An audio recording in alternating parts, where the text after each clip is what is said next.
Good morning. तो कैसा रहा होमवर्क?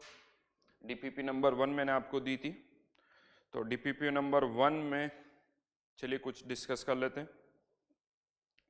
कुछ अच्छे से थियोरेटिकल क्वेश्चंस हैं जो मैं आपको बता रहा हूँ। जैसा मैंने पहले भी आपको कहा था, ट्रू एंड फॉल्स के क्वेश्चंस हैं, उन्हें बहुत केयरफुली रीड करो। डीपीपी नंबर 1, इसके अंदर एक तो क्वेश्चन नंबर 1 का आंसर गलत है। एंथैल्पी और वॉल्यूम दोनों ही एक्सटेंसिव प्रॉपर्टीज है। आंसर उसका ए और डी होगा, ठीक है। और एंथैल्पी के लिए अगर मैं कहूं क्यों एक्सटेंसिव है, तो बड़ा सिंपल सा है। एंथैल्पी भी एनर्जी से रिलेटेड है, यू प्लस पीवी तो आई है, तो इंटरनल एनर्जी चेंज होगी, उसके कारण एंथैल्पी भी चेंज होगी। सेकंड क्वेश्चन पर हम आते हैं। इसमें भी एक डाउट था, डी पार्ट, सेकंड क्वेश्चन का डी पार्ट में एक्सप्लेन कर रहा हूं।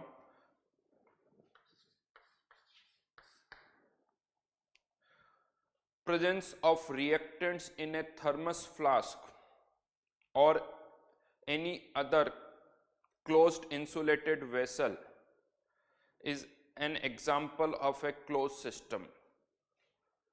क्लोज सिस्टम और आइसोलेटेड सिस्टम, देखिए आइसोलेटेड सिस्टम में ना तो एनर्जी का ट्रांसफर होना चाहिए ना मैटर का। अगर ये दोनों नहीं हो रहे तो हम उसे आइसोलेटेड सिस्टम बोलेंगे।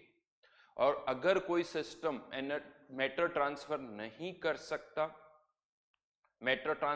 सकता, और वो एनर्जी का ट्रांसफर कर सकता है, तो उसे हम क्लोज सिस्टम बोलेंगे। जहां तक अब मैं बात करूं थर्मस फ्लास्क की, तो थर्मस फ्लास्क ना तो एनर्जी को ट्रांसफर कर सकता है और ना ही मैटर को। अगर हम दोनों ही ट्रांसफर नहीं कर सकते तो उसको हम क्या कहते हैं? Isolated system.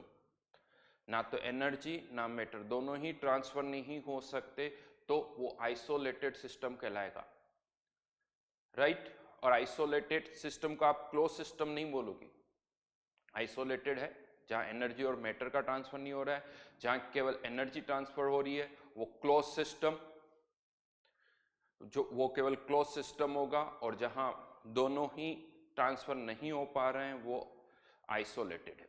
और जहां एनर्जी और मैटर दोनों का ट्रांसफर हो रहा है, वो ओपन सिस्टम, राइट। तो आगे बढ़ते, इसके अंदर ट्रू एंड फॉल्स के क्वेश्चंस थे। बाकी क्वेश्चंस बहुत सिंपल से हैं।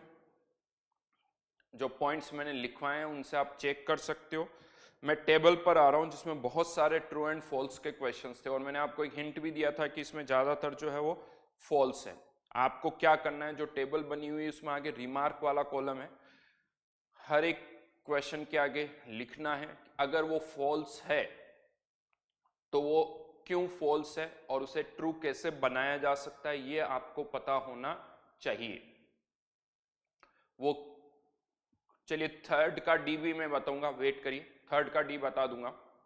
तो वो क्यों फॉल्स है वो भी मैं आपको पता होना चाहिए। तो टेबल की मैं बात कर रहा हूं, टेबल पर आते हैं। Delta H is a state function, false है क्योंकि एच स्टेट फंक्शन होता है। Delta H change in state function होता है, जो कि इनिशियल और फाइनल दोनों पर डिपेंड करता है। इनिशियल और फाइनल दोनों पर डिपेंड करता है। तो delta H is change in state function, delta H is change in state function, तो ये फॉल्स हो गया। डेल्टा एच स्टेट फंक्शन नहीं है, टेम्परेचर स्टेट फंक्शन है। Delta T change in state function है। Second, CV is independent of temperature for perfect का मतलब ही आइडियल, तो इम्परफेक्ट फॉर आइडियल गैस नहीं। मैंने आपको कहा था, बार बार रिपीट भी किया था, चाहे कोई सा भी सब्सटेंस हो, CV CP किस पर डिपेंड करते हैं? टेम्परेचर पर। और हिंट भी दिया था, बहुत कम टेम्परेचर पर केवल ट्रांसलेशनल कंसिडर करते हैं, फिर मॉडरेट टेम्परेचर पर ट्रांसलेशनल और रोटेशनल, और बहुत ज्यादा टेम्परेचर हो तो ट्रांसलेशनल, रोटेशनल और वाइब्रेशनल। तो depends on temperature for any substance, even ideal gas के लिए भी। Third, delta U equals to Q plus W for every thermodynamic system at rest in the absence of external field. देखिए जो ये true and false के questions होते हैं ना, इन पे आपको किन वर्ड्स पर फोकस करना होता है। जहां लिखा होता है ना ऑलवेज, एवरी, ईच, मस्ट, ऐसे जो वर्ड्स होते हैं उन पर फोकस करना होता है। यहां आपको केसेस खुद बनाने होते हैं। जैसे यहां पर जैसे ये वर्ड आया एवरी थर्मोडायनेमिक सिस्टम, जैसे ये वर्ड आता है एवरी थर्मोडायनेमिक सिस्टम, अब आपको सोचना होगा कि थर्मोडायनेमिक सिस्टम कौन कौन से होते हैं। ओपन सिस्टम भी, क्लोज्ड और आइसोलेटेड, यानी आपको इस स्टेटमेंट की वैलिडिटी सभी सिस्टम्स पर चेक करनी होगी। तो मैं आपको बता दूं, जो फर्स्ट लॉ ऑफ थर्मोडायनेमिक्स हमने लिखा था, हमने माना है कि इंटरनल एनर्जी में चेंज या तो केवल हीट के कारण हो सकती या केवल वर्क के कारण, यही दो मोड थे। यानी हमने माना कि सब्सटेंस कोई भी अंदर से बाहर नहीं जा रहा है, बाहर से अंदर नहीं आ रहा है, क्योंकि उसके कारण भी एनर्जी में चेंज हो सकता है। तो ये जो स्टेटमेंट है ये केवल क्लोज सिस्टम के लिए एप्लीकेबल है। अगर कोई ओपन सिस्टम होगा तो यहां पर फिर कोई और टर्म भी आएगी कि किसी मटेरियल के कारण कितना इंटरनल एनर्जी में चेंज हो रहा है। ये केवल हीट और ये वर्क के कारण है। मैटर अगर ट्रांसफर होगा तो उसके कारण भी फिर इंटरनल एनर्जी में चेंज हो जाएगा। तो only valid for close system. Open system के लिए स्टेटमेंट वैलिड नहीं है, और आइसोलेटेड के लिए तो सभी जीरो है, तो उसका कोई मीनिंग नहीं हुआ। A process in which final temperature equals to initial temperature must be an isothermal process. False, कोई जरूरी नहीं है। isothermal के लिए throughout temperature constant रहना चाहिए। Fifth, you remain constant in every isothermal process in a closed system. You remain constant in every isothermal process.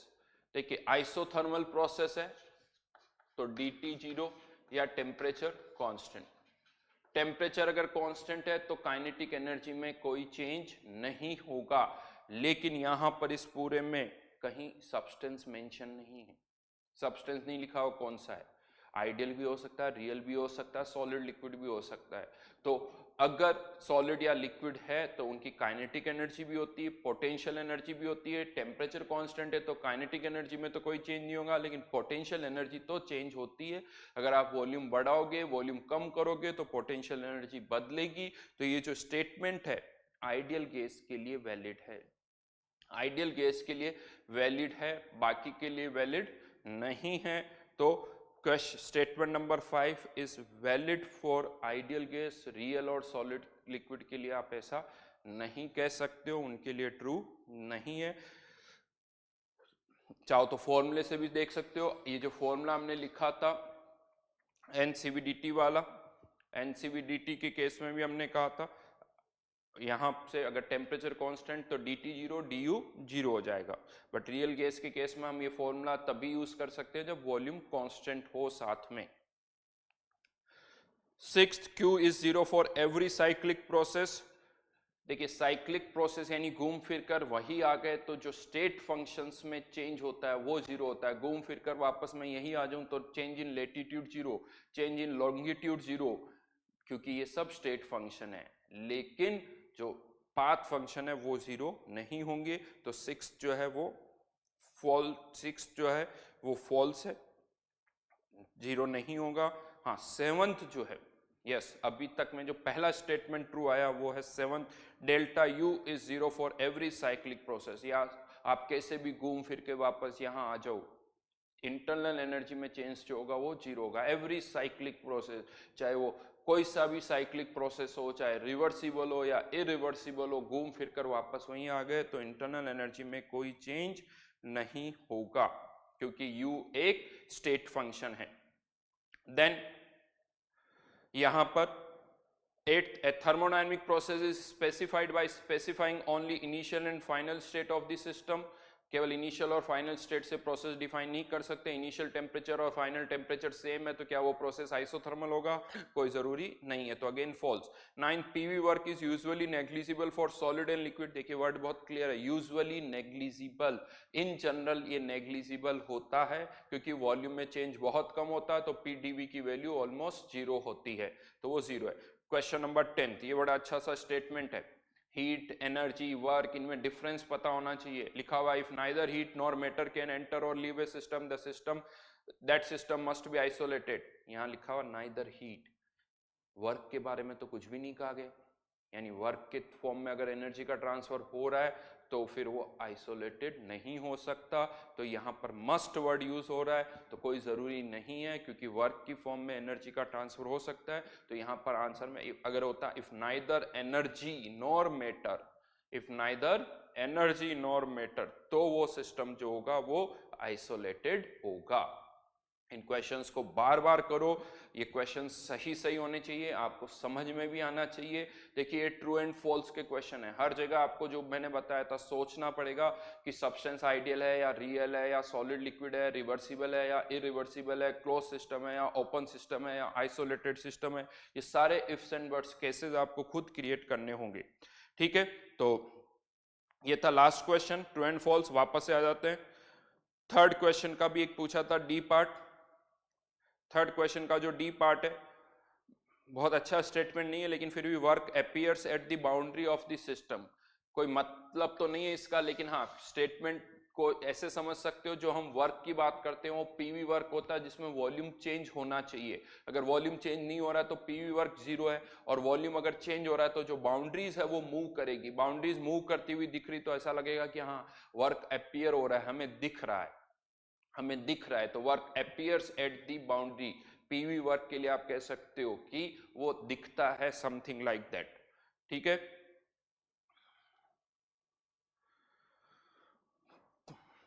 Question number 10th।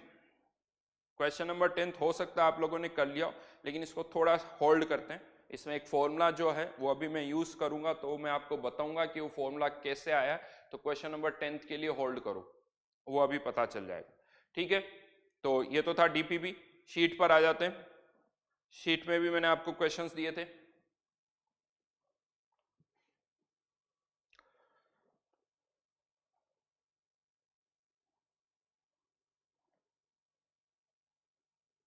Sheet के अंदर मैं बात कर रहा हूं अब,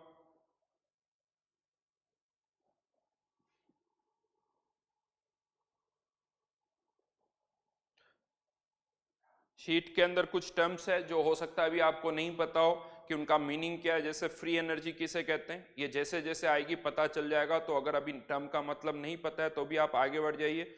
आंसर्स दे रखे हैं, इसके अंदर एक मेजर कंफ्यूजन जो था स्टेट फंक्शन, तो खैर मैं आपको पहले भी बता चुका हूं, मोलर हीट कैपेसिटीज जो होती है ये पाथ पर डिपेंडेंट होती है। हाइड्रोजन की मोलर हीट कैपेसिटी का कोई आंसर नहीं है जब तक आप ये नहीं बोलोगे एट कांस्टेंट वॉल्यूम तो वो सीवी होगा, कांस्टेंट प्रेशर तो वो सीपी होगा। तो molar heat capacity path function है। यहां पर क्वेश्चन नंबर 2 के अंदर heat work, specific heat capacity और मोलर हीट कैपेसिटी ये सब पाथ फंक्शन है। क्वेश्चन नंबर 5 का डी 5 की मैं बात कर रहा हूं। क्वेश्चन नंबर 5 के अंदर आपको ये बताना है कि वर्क डन जो है साइन बताना है, पॉजिटिव होगा या नेगेटिव। तो इसका एक बहुत बड़ा बेसिक सा पार्ट है। अगर वर्क डन का जो हमारा साइन कन्वेंशन है या फॉर्मूला है उसके अकॉर्डिंग अगर वॉल्यूम बढ़ रहा है तो वर्क डन नेगेटिव होगा, यानी एक्सपांशन हो रहा है तो वर्क डन नेगेटिव, कंप्रेशन हो रहा है तो वर्क डन पॉजिटिव। अब यहां पर अगर हम देखें जनरली जब कोई सॉलिड से लिक्विड में जाता है तो वॉल्यूम बढ़ता है, लेकिन वाटर इसका एक्सेप्शन है, आइस उसका एक्सेप्शन है। आइस के केस में अगर आइस लिक्विड वाटर में जा रहा है तो वॉल्यूम बढ़ता नहीं, वॉल्यूम कम होता है। तो इसीलिए यहां पर H2O गैस से H2O लिक्विड डेफिनेटली वॉल्यूम कम होगा, तो वर्क डन का साइन पॉजिटिव। लेकिन यहां पर थर्ड पार्ट H2O लिक्विड से H2O सॉलिड, जो थर्ड पार्ट है लिक्विड से सॉलिड, वॉल्यूम बढ़ रहा होगा, और वॉल्यूम बढ़ रहा होगा तो इसके थर्ड पार्ट का आंसर, फिफ्थ के थर्ड पार्ट का answer work done will be negative. Fourth part calcium carbonate converting into CaO plus CO2, calcium carbonate CO, तो डेफिनेटली सॉलिड से अगर कोई गैस बन रही तो वॉल्यूम जो है वो बढ़ेगा।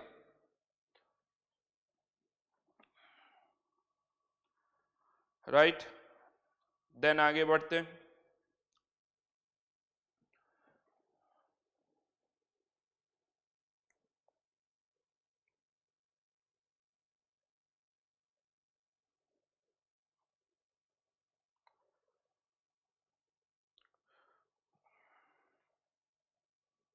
क्वेश्चन नंबर 9 चलिए बता देता हूं।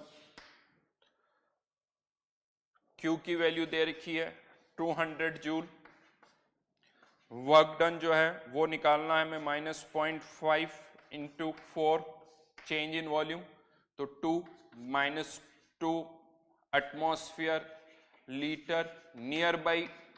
थोड़ी कैलकुलेशन को सिंप्लीफाई कर रहे हैं तो इसका कन्वर्जन में 100 ही मान रहा हूं, एग्जैक्टली चाहिए तो आप कर सकते हो, तो ये 200 हो जाएगा। तो 9th का आंसर 0 आ जाएगा।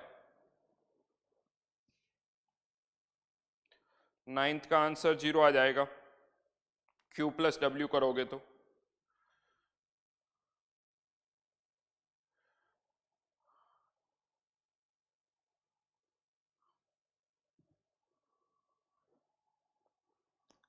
क्वेश्चन नंबर 7 सोचिए थोड़ा सा, बहुत सिंपल सा क्वेश्चन है।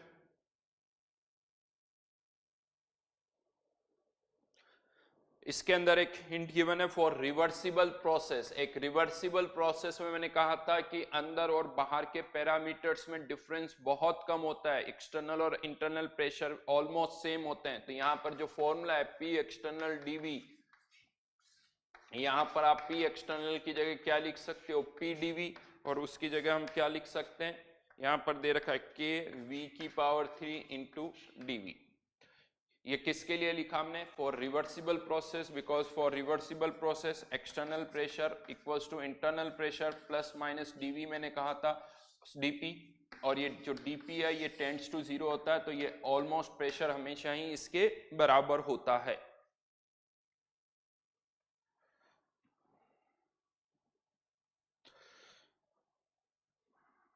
क्वेश्चन नंबर 13, ये बहुत ही अच्छा क्वेश्चन है। फर्स्ट लॉ ऑफ थर्मोडायनेमिक्स के एप्लीकेशन का और स्टेट फंक्शन का मीनिंग। यहां से आप स्टेट फंक्शन की इंपॉर्टेंस को समझ सकते हो कि ये वर्ड हमारे लिए कितना यूजफुल है। यहां पर हम A से B जा रहे हैं, बहुत सारे पाथ हैं A से B जाने के। एक आप पाथ C के थ्रू जा रहे हो, एक D के थ्रू जा रहे हो, और एक डायरेक्टली जा रहे हो। A से B इस पाथ के थ्रू भी और इस पाथ के थ्रू भी, ये अलग अलग पाथ है जिसके थ्रू हम A से B तक जा रहे हैं। इसमें जो इंफॉर्मेशन दे रखी है वो आपको इधर क्वेश्चन पार्ट A की इंफॉर्मेशन आप आगे भी यूज कर सकते हो, तो ऐसा नहीं कि पार्ट A की इंफॉर्मेशन को हम पार्ट B में यूज नहीं करेंगे, वो भी हम कर सकते हैं। तो यहां पर लिखा हुआ है कि system is taken from state A to state B along the path ACB। तो इस ACB पाथ के लिए Q दे रखा है, ACB पाथ का Q दे रखा है 80, एंड सिस्टम ने कितना वर्क किया, ACB पाथ। अब सिस्टम ने वर्क किया तो ये कितना हो जाएगा, -30, क्योंकि मैं W की फॉर्म में लिख रहा हूं। अगर बोलता हूं work done by the system तो +30 लिखूंगा, लेकिन W लिखूंगा तो -30। तो यहां से ACB जो पाथ है इसका 50 हो जाएगा। लेकिन आपको पता है कि U जो है वो एक स्टेट फंक्शन है, तो आप इस पाथ से जाओ या इस पाथ से जाओ या इस पाथ से जाओ, किसी भी पाथ से जाओ, अब ये जो डेल्टा U है ये चेंज नहीं होगा। अब क्या पूछा जा रहा है, how much heat flows into the system along the path ADB। तो अब ADB में भी डेल्टा U तो वही रहेगा, ADB का भी 50। ADB वर्क का आपको वर्क डन दे रखा है, ADB का वर्क डन -10। फर्स्ट लॉ लगा दो तो यहां से क्या निकल के आ जाएगा, Q delta U equals to Q plus W। यहां से सॉल्व कर लो तो ये Q की वैल्यू ADB पाथ के लिए ये कितनी आ जाएगी, 60। कहा जा रहा है when the system is return from B to A along the curved path the work done on the system is 20 joule. अगर हम वापस से रिटर्न आते हैं तो वापस से अगर आप रिटर्न आ रहे हो तो B से A डेल्टा U तो क्या हो जाएगा, -60। वर्क डन के लिए गिवन है, work done on this system कितना है, 20। वापस से क्या निकाल लो, Q की वैल्यू आप निकाल सकते हो यहां से, और वो कितनी आ जाएगी, -70। C पार्ट इसका, C पार्ट अब मैं बता रहा हूं इसका।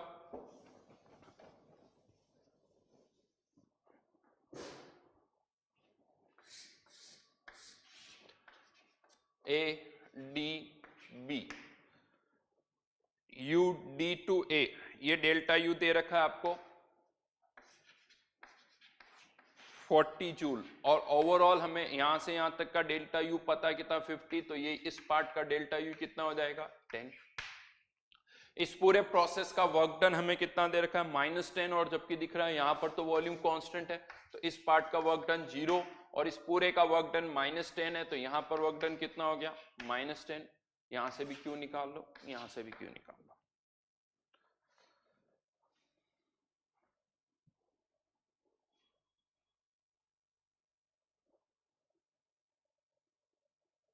बाकी सारे क्वेश्चंस बहुत सिंपल है, खुद करिए, बहुत आसानी से हो जाएंगे।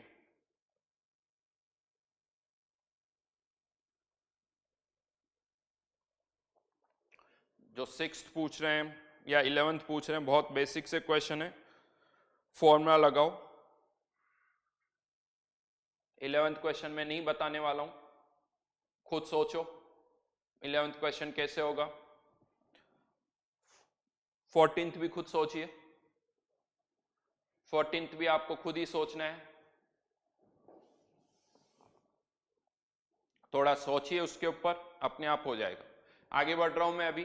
तो लास्ट क्लास के अंदर मैंने आपको एंथैल्पी के बारे में बता दिया था और ये कहा था कि एंथैल्पी जो है वो एक स्टेट फंक्शन है, एंथैल्पी की कोई डेफिनेशन नहीं है। और मैंने आपसे ये कहा था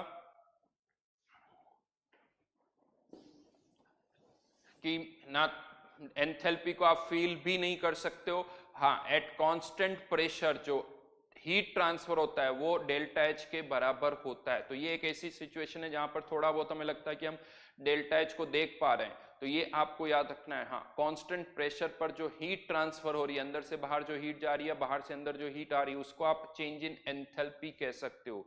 मैं फिर से कहूंगा, एंथैल्पी एनर्जी नहीं है। What is enthalpy? तो answer should be U plus PV। Further मैंने आपसे ये भी कहा था कि एंथैल्पी जो है वो एक स्टेट फंक्शन है। अब आगे बढ़ते हैं। H इक्वल्स टू जो फॉर्मूला हमने लिखा था U plus PV, U plus PV। यहां पर भी फिर से एक कंडीशन में डाला हूं, for a substance not undergoing any chemical and phase change. कोई केमिकल और फेज चेंज अगर नहीं हो रहा है तो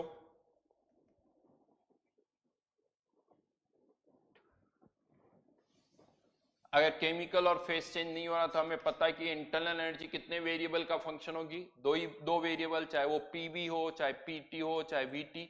तो यहां पर हम कह सकते हैं कि ये भी दो वेरिएबल का फंक्शन, ये भी दो वेरिएबल, तो एंथैल्पी भी दो ही वेरिएबल का फंक्शन होगी। या तो वो पीवी हो सकता है, या पीवी को टेम्परेचर किसी और की टर्म में भी लिख सकते हो, या वॉल्यूम और टेम्परेचर की टर्म में भी लिख सकते हो, लेकिन तभी जब कोई केमिकल और फेज चेंज नहीं हो रहा है। ठीक है, देन वापस से इसको भी हम डिफरेंशियल फॉर्म में लिख सकते हैं। तो DH इक्वल्स टू, इसको फॉर ए चेंज अगर हम बात करें, फॉर ए चेंज, कोई चेंज हम कर रहे हैं, तो DH इक्वल्स टू, अब की बार मैं यहां पर P और T की टर्म यूज कर रहा हूं, क्यों कर रहा हूं वो अभी समझ में आ जाएगा। Delta H upon delta T eight constant pressure into DT plus delta H upon delta P at constant temperature into DP।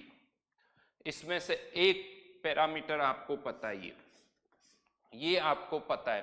कैसे पता है, चलिए देख लेते हैं। इनफैक्ट लास्ट टाइम भी किसी ने मुझे कहा था कि जब हमने CV का एक्सप्रेशन लिखा था, पहले मैं वो वापस लिख देता हूं, delta U by delta T eight constant volume, इसको हमने CV लिखा था। अब मैं बात कर रहा हूं CP की, तो Q equals to delta H होता है at constant pressure, Q by DT, ये हमने डिराइव किया था C, कांस्टेंट प्रेशर पर at constant pressure QP upon DT equals to CP। और QP की वैल्यू मैं क्या लिख सकता हूं, यहां से स्मॉल चेंज है तो DH, लार्ज चेंज है तो D, जो भी डेल्टा H लिखोगे तो DH upon DT at constant pressure equals to CP। यहाँ डेल्टा U नहीं, DU नहीं आता है। बहुतों को ये लगता है कि यहाँ V की जगह P कर दो तो ये CP हो जाएगा, नहीं, ये डिफरेंस है। ये CP में एंथैल्पी की टर्म आ रही है, CV में इंटरनल एनर्जी की टर्म आ रही है, तो इसीलिए यहाँ पर इसको अब आप लिख सकते हो CP DT plus delta H upon delta P at constant temperature into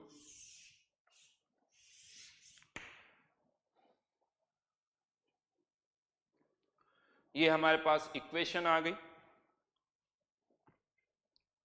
further अब हमें इसको सिंप्लीफाई करना है। जैसे हमने इंटरनल एनर्जी में 3 केसेस बनाए थे, यहां पर भी अब हम 3 केसेस बनाएंगे। याद है कौन कौन से केसेस बनाए थे? मैंने लास्ट क्लास में आपको कहा भी था कि एग्जैक्टली एज इट इज वो याद हो जाने चाहिए, वो बिना रुके नॉन स्टॉप। जब तक आप उन्हें नॉन स्टॉप नहीं बोल पा रहे हो बिना रुके हुए, तब तक आपको उनको याद करना है, क्योंकि वो ऐसे सेंटेंसेस है जो कि इस चैप्टर में बार बार यूज होंगे, वो केसेस बार बार यहाँ पर आएंगे। जैसे ये लाइन अभी तक मैं कम से कम आई थिंक 30 to 40 टाइम्स या शायद उससे भी ज्यादा ये लाइन बोल चुका हूँ। For a substance not undergoing any chemical and face change, ये लाइन बहुत ज्यादा अभी भी आगे तक इस चैप्टर में यूज होगी। तो यहाँ पर फिर से simplified cases, simplified form of above equation। Case 1 क्या था? फॉर आइडियल गैस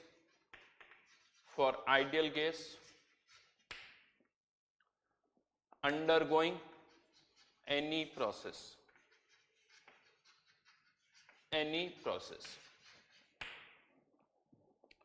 इस इक्वेशन को सिंप्लीफाई करना है।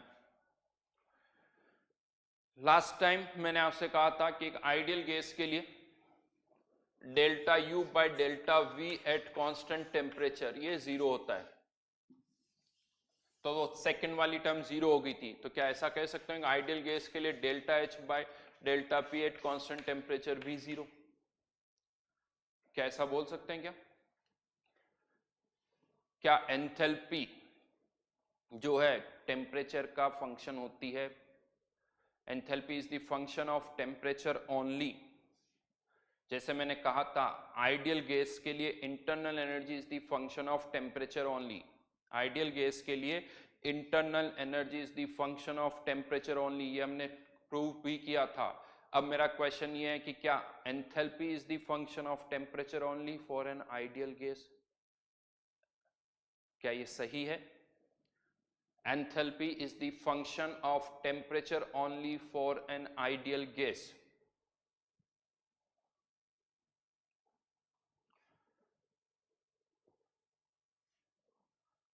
प्रियांशु अग्रवाल ने यस कहा है, बाकी mostly no no no no no no no no no no no no. Yes yes भी आए हैं एक दो। आशीर्वाद नायर का यस आया है, बीच में एक और मनोज का यस आया है, आशुतोष कुमार,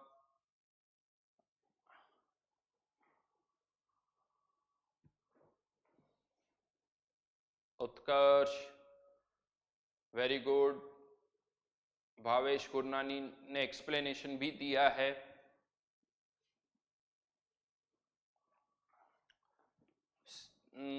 नेहाशीष घोष ने अपना आंसर बदल दिया।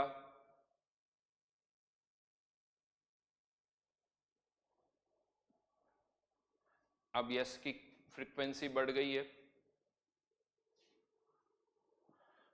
यस, एंथैल्पी जो है वो केवल टेम्परेचर का फंक्शन है फॉर एन आइडियल गैस। कैसे? बड़ा सिंपल सा है।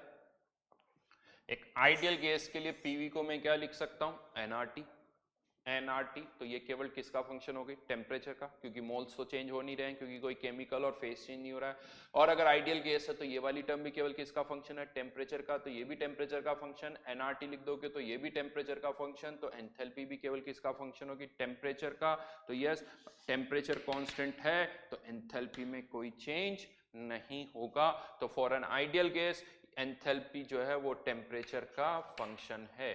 कह सकते हो आप enthalpy is the function of temperature only. तो यहां पर कह सकते हैं कि ये वाली टर्म तो आइडियल गैस के लिए हमेशा 0 होगी, तो DH इक्वल्स टू NCP/dt। फिर से वही क्वेश्चन पुट करूंगा, क्या एक आइडियल गैस के लिए फॉर्मूला तभी यूज कर पाओगे जब प्रेशर कांस्टेंट है? नहीं, मैंने ऐसा कुछ भी नहीं कहा। Undergoing any process, undergoing any process, चाहे वो आइसोबारिक हो आइसोकोरिक हो, कोई सा भी हो सकता है। हमने डीपी पर कुछ भी कमेंट नहीं किया है। अगर एक आइडियल गैस है तो ये वाली टर्म हमेशा 0 होगी और ये टर्म 0 होगी, तो ये वाली पूरी टर्म 0 हो जाएगी। तो DH इक्वल्स टू NCP/dt, चाहे प्रेशर कांस्टेंट हो या ना हो। Case 2, for real gas undergoing constant pressure process. For real gas undergoing constant pressure process.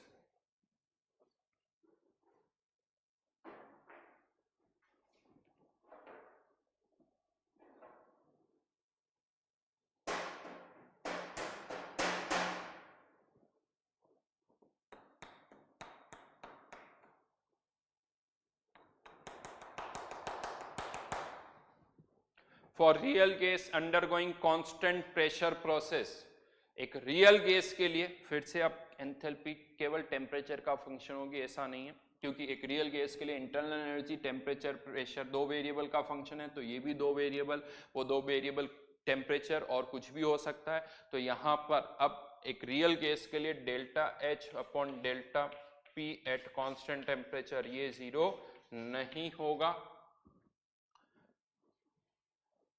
लेकिन हमने प्रेशर कांस्टेंट कर दिया तो ये वाली टर्म जीरो, तो D H equals to again क्या आ जाएगा,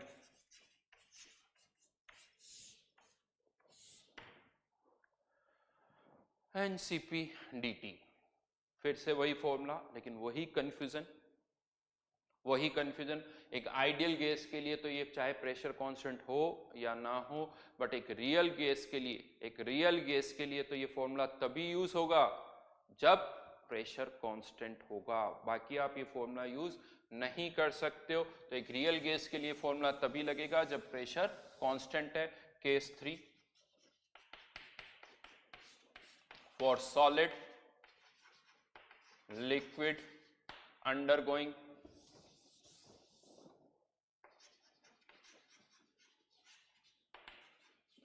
any process, undergoing any process में मैं फिर से स्पेसिफाई कर दूं, चाहे pressure constant, undergoing any process में हम केमिकल और फेज चेंज की बातें नहीं कर रहे हैं, उनके अलावा भी बहुत सारे प्रोसेस होते हैं, जैसे मैंने पहले भी बता दिया, आइसोथर्मल, आइसोकोरिक, एडियाबेटिक, ऐसे बहुत सारे प्रोसेस होते हैं। अब क्या होगा, क्या सॉलिड और लिक्विड के लिए ये वाली टर्म जीरो? नहीं, पोटेंशियल एनर्जी होगी, टेम्परेचर कांस्टेंट है, पोटेंशियल एनर्जी चेंज होगी तो इंटरनल एनर्जी चेंज होगी और उसके कारण एंथैल्पी में चेंज होगा। तो फॉर सॉलिड और लिक्विड ये वाली टर्म तो जीरो नहीं होगी। फिर तो क्या सॉलिड और लिक्विड के लिए डीपी पर कुछ कमेंट कर सकते हैं? बताइए, देखिए डीपी के बारे में, for solid and liquid DP क्या होगा? जैसे सॉलिड और लिक्विड के लिए हमने कहा डीवी ऑलमोस्ट जीरो है, सॉलिड और लिक्विड के लिए डीवी ऑलमोस्ट जीरो है। सॉलिड और लिक्विड के प्रेशर पर क्या कमेंट कर सकते हैं, डीपी पर क्या कमेंट कर सकते हैं?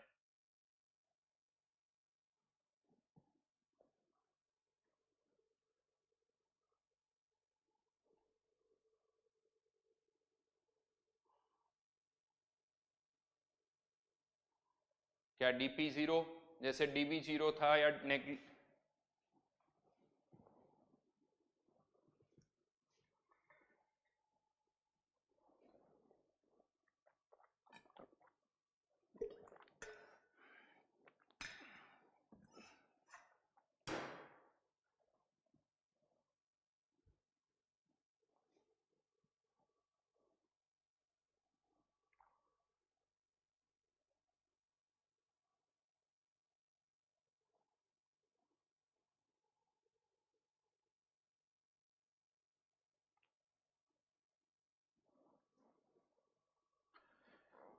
चलिए समझते हैं इसको। एक्चुअली ये जो सॉलिड और लिक्विड का जो प्रेशर है ना, सॉलिड और लिक्विड का प्रेशर एक अजीब सी टर्म है। गैसेस के जब प्रेशर की बात आती तो यूं लगता है हमें थोड़ा फील आ रहा है, जैसे मैं कहूं गैसेस का प्रेशर कैसे हो सकते हो, कंटेनर की वॉल पर मॉलिक्यूल्स टकरा रहे होंगे तो वो उसका प्रेशर है। बट जब हम सॉलिड की बात करते तो ये फील ही नहीं आता, टकराने वाला फील नहीं आता। तो एक सॉलिड और लिक्विड का प्रेशर का क्या मतलब हुआ, चलिए समझते हैं इस चीज को। तो मैं आपको तो ये जो डस्टर है ना राइट नाउ मेरे हाथों में, इस पर कितना प्रेशर लग रहा है, तो राइट नाउ कह सकते हो एयर है, एयर इस पर प्रेशर लगा रही है और हम सबको पता है एयर का प्रेशर कितना है, 1 एटमॉस्फेयर। तो एयर इस पर कितना प्रेशर लगा रही है, 1 एटमॉस्फेयर।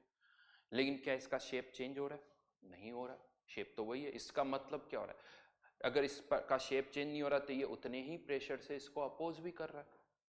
अदरवाइज तो इसका शेप चेंज हो जाता।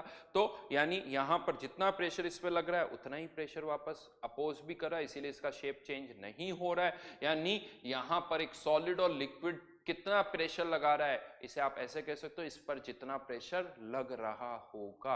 यानी सॉलिड और लिक्विड का प्रेशर मतलब सॉलिड और लिक्विड पर प्रेशर, सॉलिड और लिक्विड पर प्रेशर, राइट। तो अब ये स्टेटमेंट हमेशा याद रखोगे, सॉलिड और लिक्विड का प्रेशर मतलब सॉलिड और लिक्विड पर प्रेशर, ठीक है। तो ये तो तरीका हुआ सोचने का। अब क्वेश्चन आता है क्या सॉलिड और लिक्विड का प्रेशर हम चेंज नहीं कर सकते? कर सकते हैं। राइट नाउ इस पर 1 एटमॉस्फेयर लग रहा है एयर के कारण, मैंने अपने हाथों से इसको दबा दिया, देखिए प्रेशर में बढ़ा सकता हूं, क्यों नहीं बढ़ा सकता? यानी डीपी जो है वो 0 नहीं होगा। डीपी अच्छा खासा चेंज हो सकता है, तो डीपी 0 नहीं होगा। सॉलिड और लिक्विड का प्रेशर हम चेंज कर सकते हैं अच्छा खासा। 1 एटमॉस्फेयर से 10 एटमॉस्फेयर में खड़ा हो जाऊं तो हो सकता है 100 एटमॉस्फेयर, तो प्रेशर तो हम चेंज कर सकते हैं। लेकिन अब मैं वापस इस पर आ रहा हूं, ये टर्म क्लियर, इस पे मैं वापस से आ रहा हूं, इसकी मैं बात कर रहा हूं। तो एक सॉलिड और लिक्विड के लिए इस टर्म को अगर हम देखें, मैंने इसका प्रेशर चेंज किया, मैंने इसका प्रेशर बढ़ाया, क्या हुआ? इसमें कोई चेंज हुआ? नहीं हुआ। ना तो इसका वॉल्यूम चेंज हुआ और आपको लग रहा है और कुछ चेंज हुआ, नहीं। यानी प्रेशर चेंज करने पर सॉलिड और लिक्विड जो होते हैं उनकी प्रॉपर्टीज में जो चेंज होता है वो बहुत कम होता है, बहुत कम चेंज होता है। इसमें कुछ भी चेंज नहीं हुआ। अगर आप और प्रेशर लगा दो, लीजिए मैंने और प्रेशर लगा दिया, यहां पर कुछ भी चेंज नहीं होता है। तो प्रेशर चेंज करने पर एंथैल्पी में भी जो चेंज होगा वो बहुत कम होगा अगर टेम्परेचर कांस्टेंट है। या इसे मैं यूं कह सकता हूं, एक सॉलिड और लिक्विड की अगर आपको प्रॉपर्टीज को चेंज करना है तो आपको टेम्परेचर चेंज करना होगा। प्रेशर चेंज करने से उसकी प्रॉपर्टीज में जो चेंज होगा वो बहुत कम होगा। तो यहां पर हम ये कह सकते हैं कि ये ऑलमोस्ट 0 होगा। यहां पर एक स्टेटमेंट भी अब आप लिखिए, ये ऑलमोस्ट 0, 0 नहीं बोला मैंने, ऑलमोस्ट 0 होगा। एक स्टेटमेंट लिखिए यहां पर,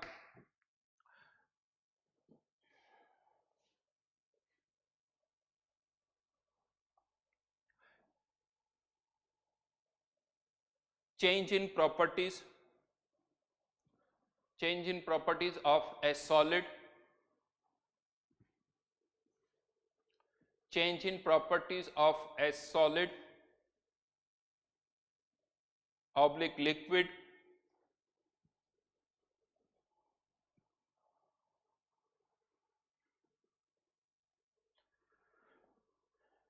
is negligible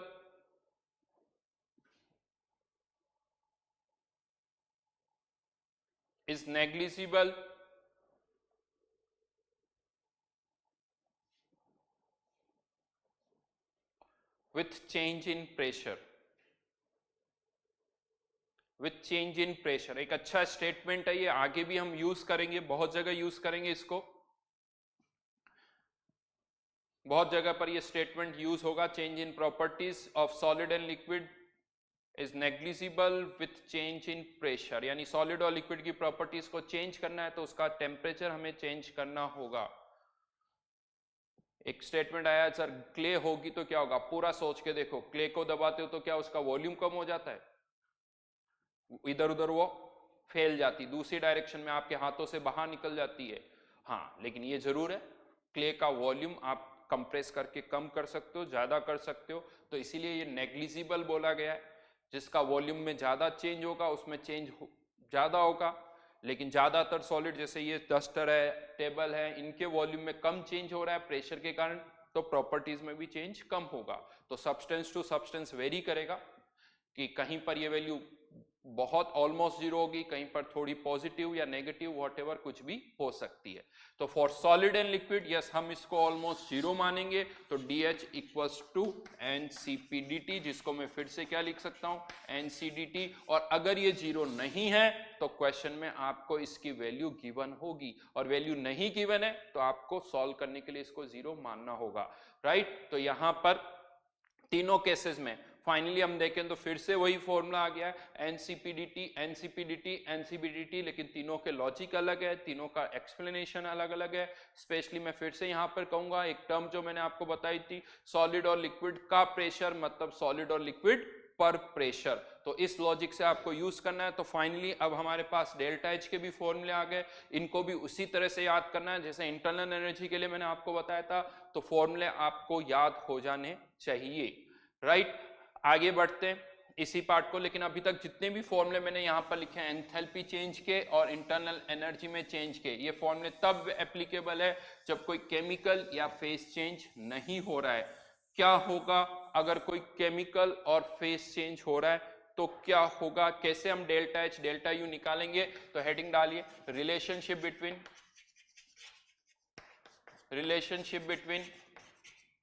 delta H and delta U, relationship between delta H and delta U.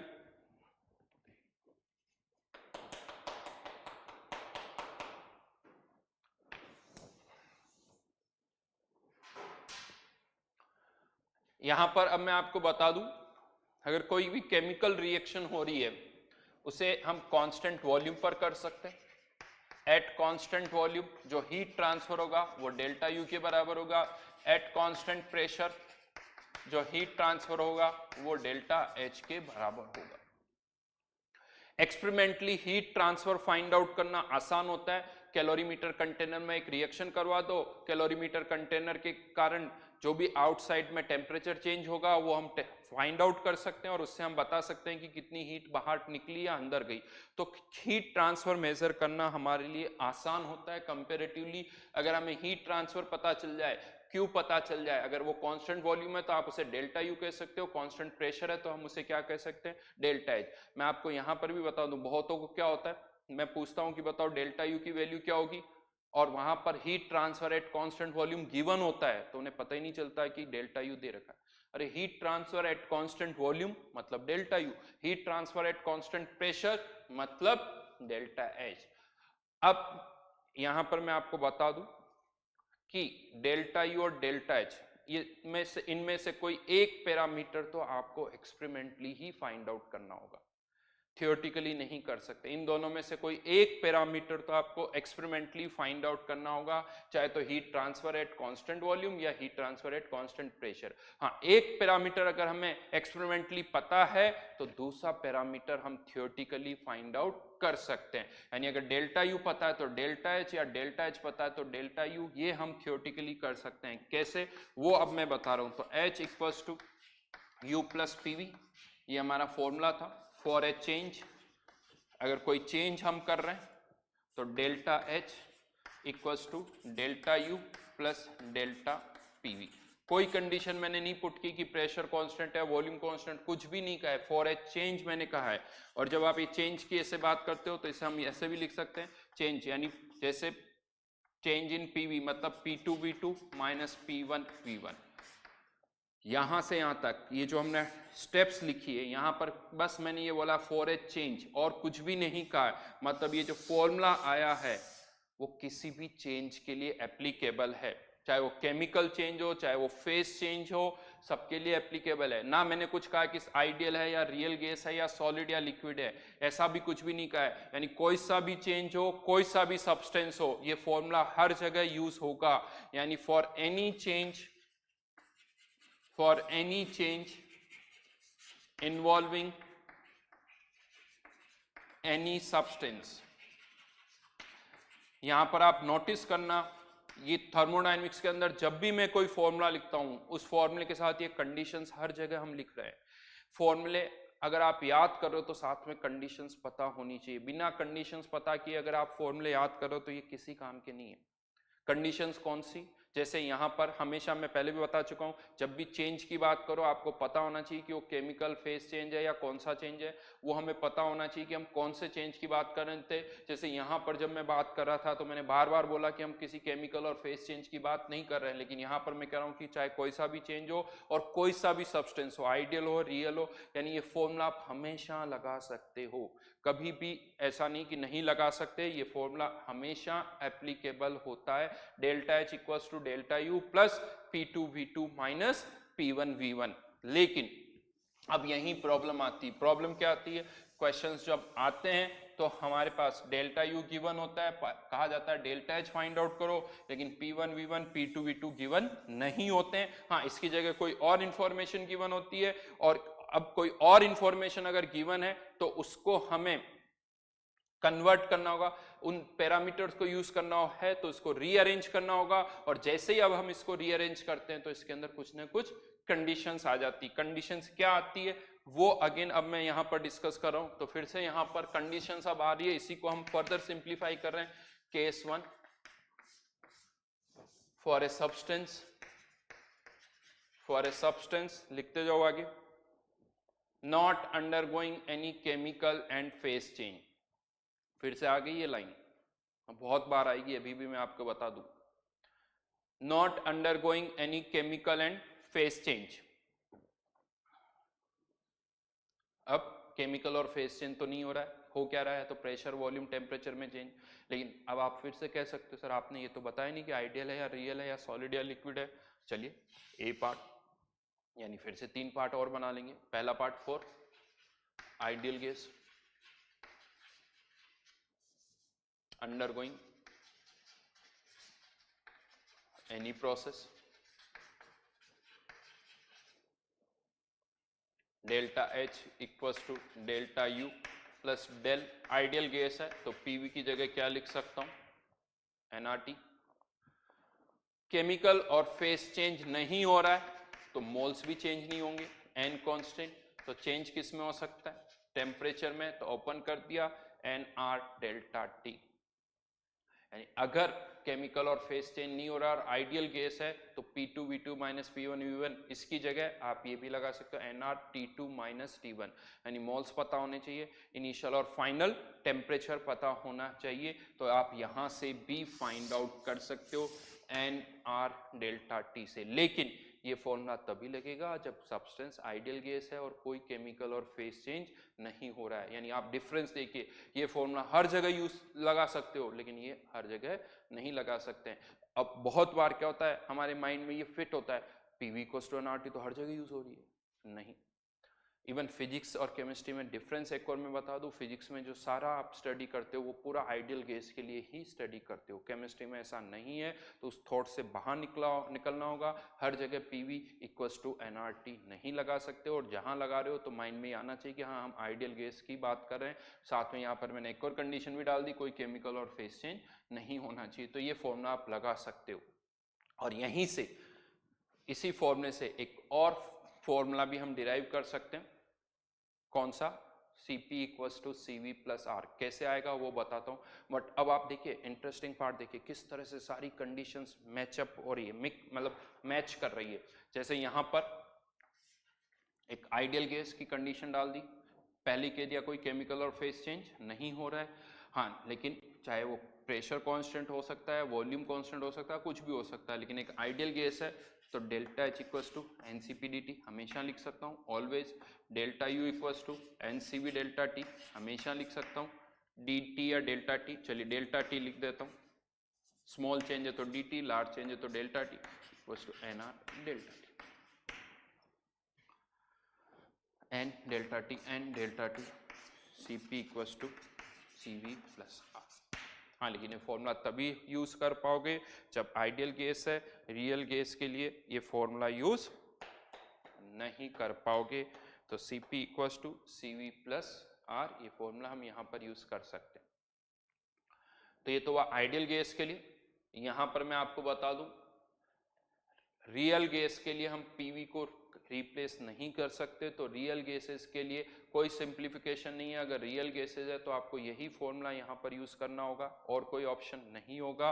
हाँ, बात आती है सॉलिड या लिक्विड के लिए, तो B part for solid and liquid, undergoing any process,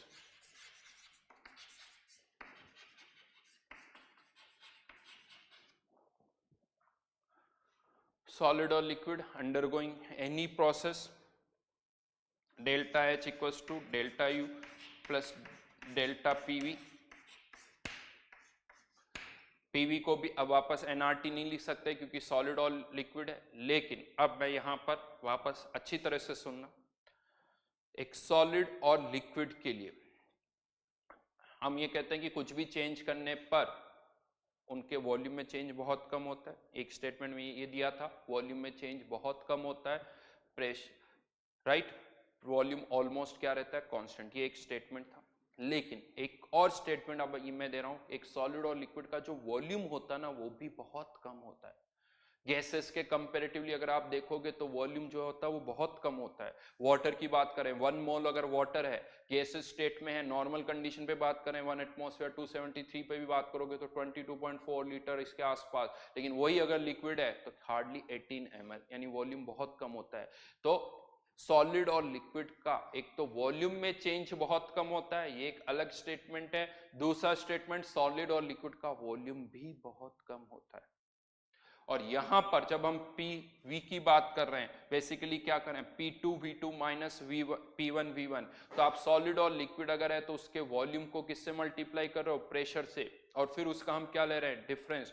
तो अब मैं यहां पर कह रहा हूं सॉलिड और लिक्विड का जो वॉल्यूम है वो बहुत कम है, तो ये जो P2V2 की वैल्यू होगी ये बहुत कम होगी।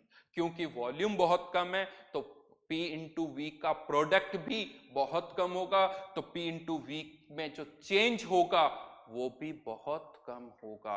तो यहां पर अब मैं ये एक और स्टेटमेंट दे रहा हूं सॉलिड और लिक्विड के लिए, कि जो पीवी प्रोडक्ट है इसकी वैल्यू भी बहुत कम होगी और पीवी में जो चेंज होगा वो भी बहुत कम होगा। तो फॉर सॉलिड एंड लिक्विड ये जो डेल्टा पीवी है इसको हम ऑलमोस्ट क्या मानते हैं, 0, इसीलिए डेल्टा एच किसके बराबर हो जाता है, ऑलमोस्ट डेल्टा यू। और इसीलिए सॉलिड और लिक्विड के लिए हम तो कहते ही हैं एनसीवी डेल्टा टी या NCP delta T, CP CV सब बराबर होते हैं। देखिए मैं फिर से बता दूं, अगर डेटा गिवन है सॉलिड और लिक्विड के लिए, अगर हमें प्रेशर वॉल्यूम सब गिवन है तो हम ये फॉर्मूला यूज कर लेंगे, कोई प्रॉब्लम नहीं है। लेकिन अगर प्रेशर वॉल्यूम नहीं गिवन है, इसका मतलब आप ये कह सकते हो कि हाँ इनमें चेंज बहुत कम हो रहा है, इसको आप नेग्लिजिबल मान सकते हो।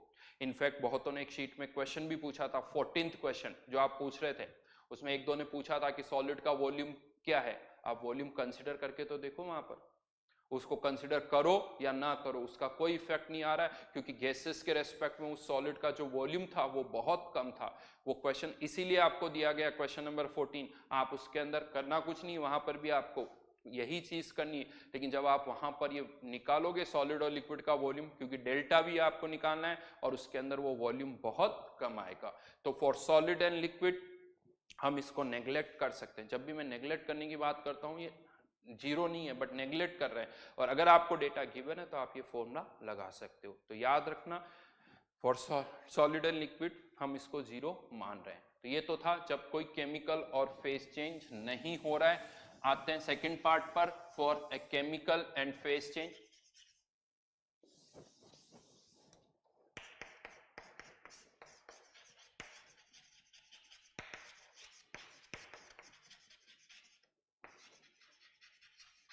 For chemical and phase change, एक तो पॉइंट मैं आपको बता दूं, जितनी भी ये केमिकल रिएक्शंस हम स्टडी करते हैं उन सबको कांस्टेंट टेम्परेचर पर ही हम स्टडी करते हैं। अब यहाँ पर बहुतों को कंफ्यूजन होता है। कंफ्यूजन क्या होता है, बहुतों को लगता है जैसे एक कंटेनर के अंदर मीथेन का कंबशन हो रहा है तो सर हीट इवॉल्व होगी तो टेम्परेचर तो चेंज हो ही जाएगा।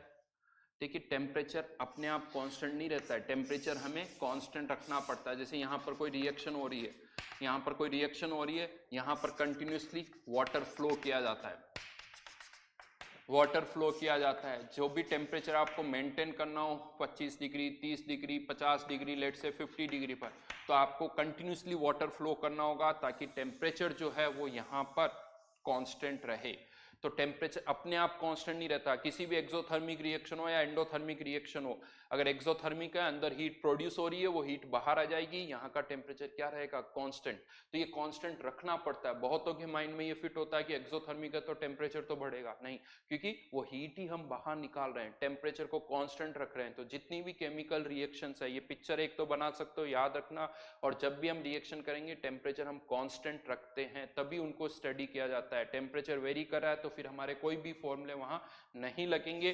तो अब यहां पर अगर कोई केमिकल और फेस चेंज हो रहा है तो क्या करना है, delta H equals to delta U plus, या पहले एक को इसमें भी दो पार्ट ले लेता हूं, रिएक्शन इन्वॉल्विंग ओनली